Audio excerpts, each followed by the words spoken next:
Iran की राजधानी Tehran में हमास पॉलिटिकल विंग के चीफ इस्माइल हानिया के कत्ल से पूरे मिडिल ईस्ट में हालात कशीदा है। खबर है कि किसी भी वक्त ईरान इजराइल पर हमला कर सकता है। इजराइल को अमेरिका की पूरी हिमायत है, तो वहीं तुर्की ने अमेरिकी सदर बाइडेन को इंतबाह दिया है कि इजराइल गाजा तनाज़े को इलाकाई सतह पर बढ़ाना चाहता है।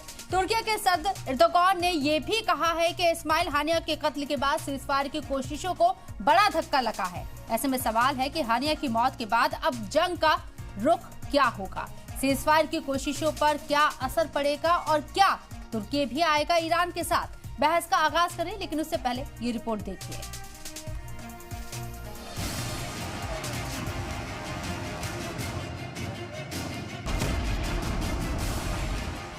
हमास चीफ इस्माइल हनिया का कत्ल दुनिया भर में चर्चा का मौजू बना हुआ है। इजराइल ने 7 अक्टूबर 2023 को अपनी सरजमी पर हुए हमले का बदला ले लिया है, तो मिडिल ईस्ट में हालात कशीदा हैं। गाजा में इजराइल की बर्बरियत से दुनिया वाकिफ है। करीब 40,000 मौत का जिम्मेदार सीधे सीधे इजराइल है।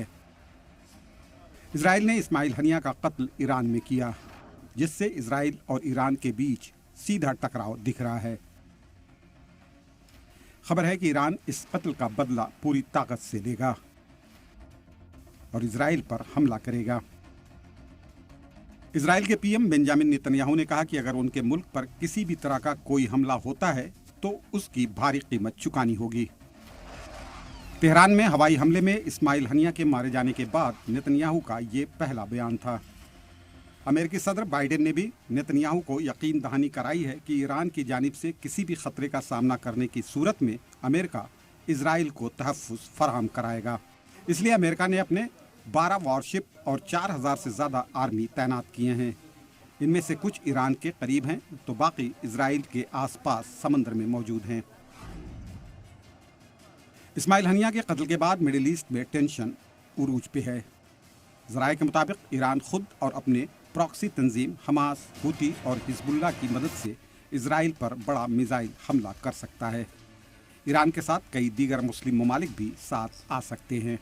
हनिया की मौत के बाद सीज़फायर से जुड़ी बातचीत पर मनफी असरात पड़ने का इम्कान है। दरअसल अब तक सालिसी के लिए सारी मीटिंग्स में हमास की सदारत हनिया ही कर रहे थे। सीज़फायर के लिए कतर, मिस्र और अमेरिका जैसे तमाम ममालिक महीनों से समझौता कराने की जद्दोजहद में लगे हुए थे। अब हमास के चीफ नेगोशिएटर की ही मौत हो गई है। इजराइल पर ही इसका इल्ज़ाम भी है। ऐसे में अब दोनों फरीक के बीच सीज़फायर समझौते पर चर्चा दोबारा कब शुरू हो पाएगी, इसके बारे में फ़िलहाल कुछ नहीं कहा जा सकता। इजराइल के पीएम नेतन्याहू पर यह भी इल्ज़ाम है कि वो सीज़फायर नहीं होने देना चाहते। दरअसल नेतन्याहू के खिलाफ करप्शन के कई केसेस चल रहे हैं। इजरायली पीएम को डर है कि अगर जंग रुक गई तो उनसे पीएम की कुर्सी छिन सकती है। सलाम टीवी के लिए नदीम अहमद की रिपोर्ट।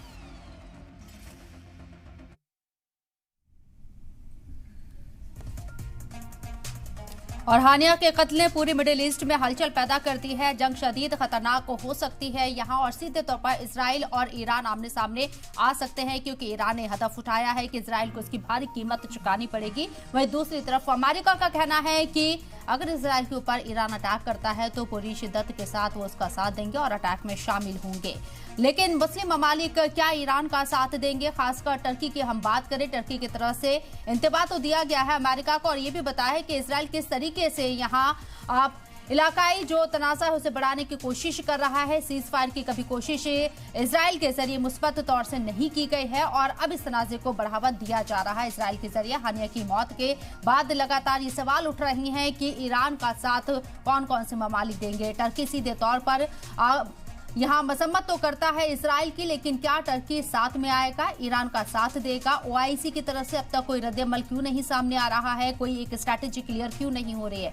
मिडिल ईस्ट में एक बड़ा भूकंप आने वाला है, ऐसा खदशा जाहिर किया जा रहा है हानिया की मौत के बाद। ईरान जो अब तक सीधे हमास और इजराइल के साथ जो जंग हो रही है उसमें सीधे तौर पर हमास के साथ खड़ा हुआ नजर आया है। ऐसे में हानिया की मौत क्योंकि ईरान के तेहरान में हुई है, सीधे तौर पर ईरान को भी चैलेंज किया गया है इजराइल के जरिए। और क्या इजराइल को यह हक अख्तियार है कि किसी भी मुल्क में घुसकर वो किसी को भी मौत के घाट उतार सकता है? ये बड़ा सवाल है।